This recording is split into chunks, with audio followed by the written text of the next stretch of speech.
Buenos días, estamos aquí reunidos para explicar, ¿no?, los hechos que acontecieron o con motivo de los hechos de hace una semana que acontecieron aquí en el centro de menores no acompañados que tenemos a nuestra espalda, en el centro de La Malvarrosa, donde hubo una tumultuosa pelea de unos menores no acompañados que al parecer pues no les gustó el menú que se les ofrecía por la noche, y a razón de que no les gustó, no era de su agrado el menú, pues formaron una trifulca de la cual, a resultas de la cual pues tuvieron que intervenir la seguridad. Dos de ellos tuvieron que ser atendidos, igual que resultaron heridos algunos menores, algunos supuestos menores, y digo supuestos menores y lo digo con toda la intencionalidad porque la gente no se atreve a decirlo en público, pero sí nos lo transmiten en privado, que muchos de ellos son chavales en edad militar, muchos de ellos fornidos, con 1,90 hasta con 1,90 de altura y con al menos 25 años de edad. La razón por la que Vox está aquí es la misma por la que llevamos años estando en esta trinchera, que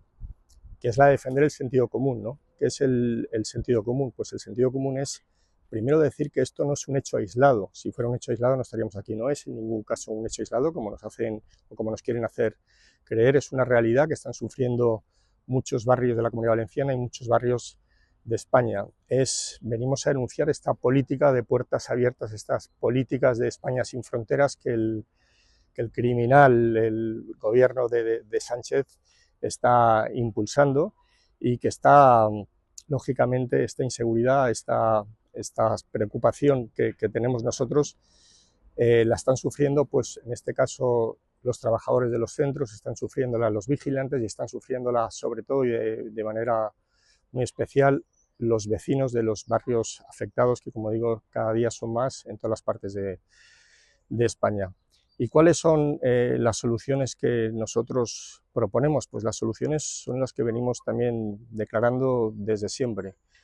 La primera solución es que estos menores acompañados deben volver al mejor de los sitios posibles, y el mejor de los sitios posibles no es otro que volver con sus familias, con sus padres y con sus países. Y por tanto, cuando los españoles tengan a bien dar a Vox la mayoría necesaria, estos menores acompañados serán inmediatamente repatriados a sus países de origen. Y en caso de que haya algún menor que efectivamente sea un menor no acompañado, que no tenga progenitores, también serán repatriados, porque deben ser sus países de origen, y con los recursos de sus países de origen que se hagan cargo de estos menores no acompañados. En segundo lugar, por supuesto, repatriaremos inmediatamente a los inmigrantes ilegales y deportaremos también a los legales que hayan cometido delitos o que vengan aquí a imponernos religiones fundamentalistas. Y en tercer lugar, y último punto que quería comentar, lo que vamos a hacer es también dejar de financiar con los recursos de los españoles, con los impuestos de los valencianos en este caso y de los españoles, dejar de financiar la inmigración ilegal, todas las mafias de tráfico de personas, para que todo este dinero, todos estos recursos vayan a quienes en justicia sus destinatarios, quien deberían ser en justicia sus destinatarios, que son los españoles, que los pagan con su sufrido trabajo y con sus impuestos.